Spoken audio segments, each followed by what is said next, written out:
I'm out of words for you. You seem to have had the most fun at this event.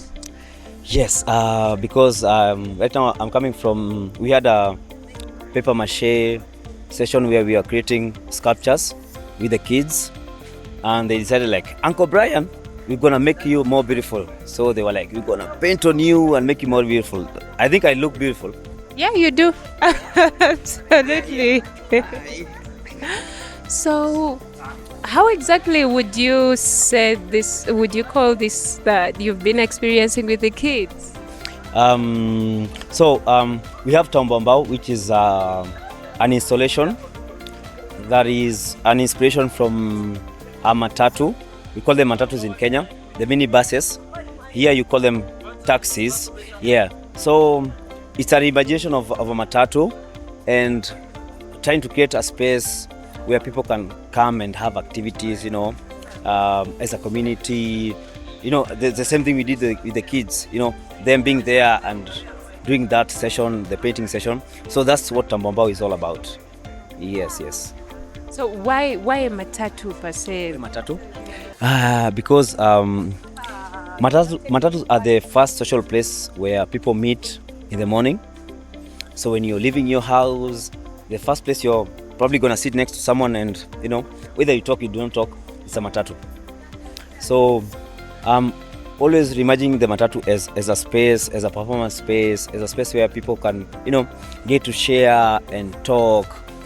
What if an artist walks into a matatu or a taxi and they perform, instead of having, because in Kenya there are a lot of pastors that walk into a matatu and they preach a lot of their gospel. But what if it's an artist, Yeah, it will make much more sense. What if everyone in that matatu is singing the same song? Probably someone comes with the guitar and they strum a song that everyone can, sing. You can imagine that moment. It will mean that at that moment everyone is in sync. We are all in sync, we are all in the same vibration and energy. Yes. Wow, that's interesting. So, is this the first installation you make outside of Kenya? Yes. So Mbao, we started it last year in September. No, in October. So we did it for 5 Saturdays. So the first Saturday was the sketches, so that people can get to understand how we are going to build this matatu. Then we built it. The next 4 Saturdays we were building it, and after that, the first installation we did was at the Kenya International Theatre Festival, 2023. That's where the matatu was painted and everything else. But now it's the first time that the matatu is leaving Kenya. Yes. We are very lucky that in this month we've been to 2 international theatre festivals. The Kenya International Theatre Festival, which was last week. Now before we came to this festival. Yeah, so I'm really happy that Uganda, we call them our small brother.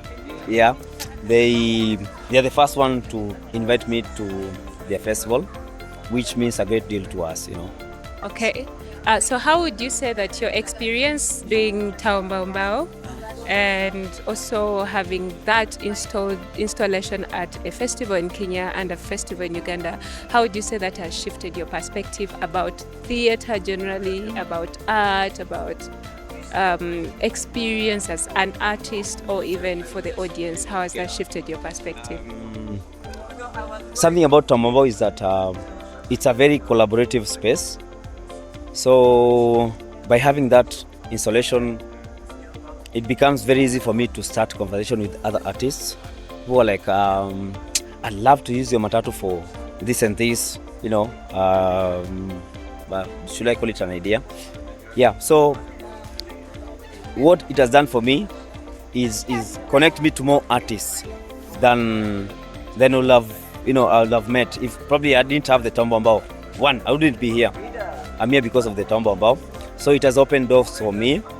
I'm this beautiful because the kids were at Mbao, Yeah. So it's that space that people are welcome to come in, because it's a communal space. So Mbao has made it very easy for me to get to meet other artists, get to travel. Like right now I'm here, get to connect with Ugandans, Namibians, people from all over. Yeah, so it's been amazing, to say the least. Okay, I'm glad to hear that. So I would like to know, just before we conclude, I understand that this is fulfilling for you in a way. Would you agree? Yes. Okay. So then what would you say to someone out there, maybe an emerging artist or even a child who wants to do something like this, but maybe they're trying to find a way out or they have no way out? What would your words be for that person? Keep dreaming. Once you stop dreaming, you're dead. So keep dreaming and believe in your dreams. The first time I pitched that idea of building a matatu, people were like, a matatu? A wooden matatu? What size? Oh, a life size? Are you crazy? If I had listened to those people who were like, are you crazy?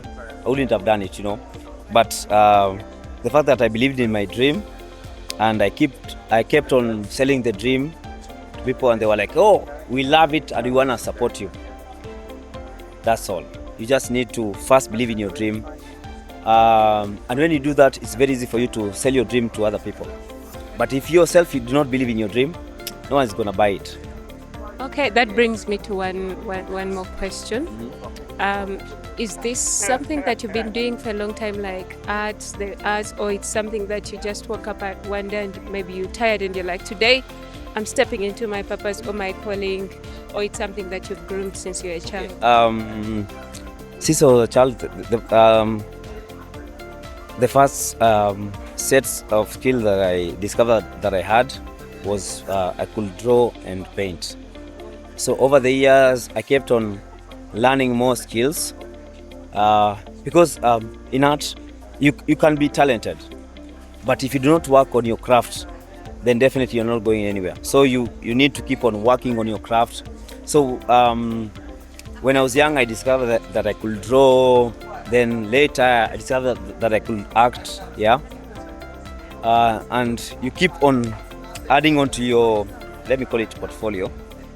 As long as you keep on doing it, every day you keep going, and that's the only way of getting your craft out there.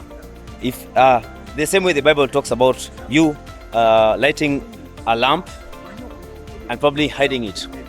So if you are brave enough to show it to the world, that light opens more doors for you. Yes. Okay.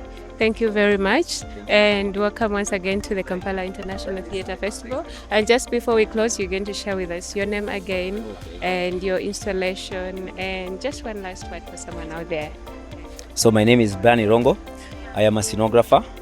I'm here because I'm at the Kampala International Theatre Festival because I have an installation which is called Mbao.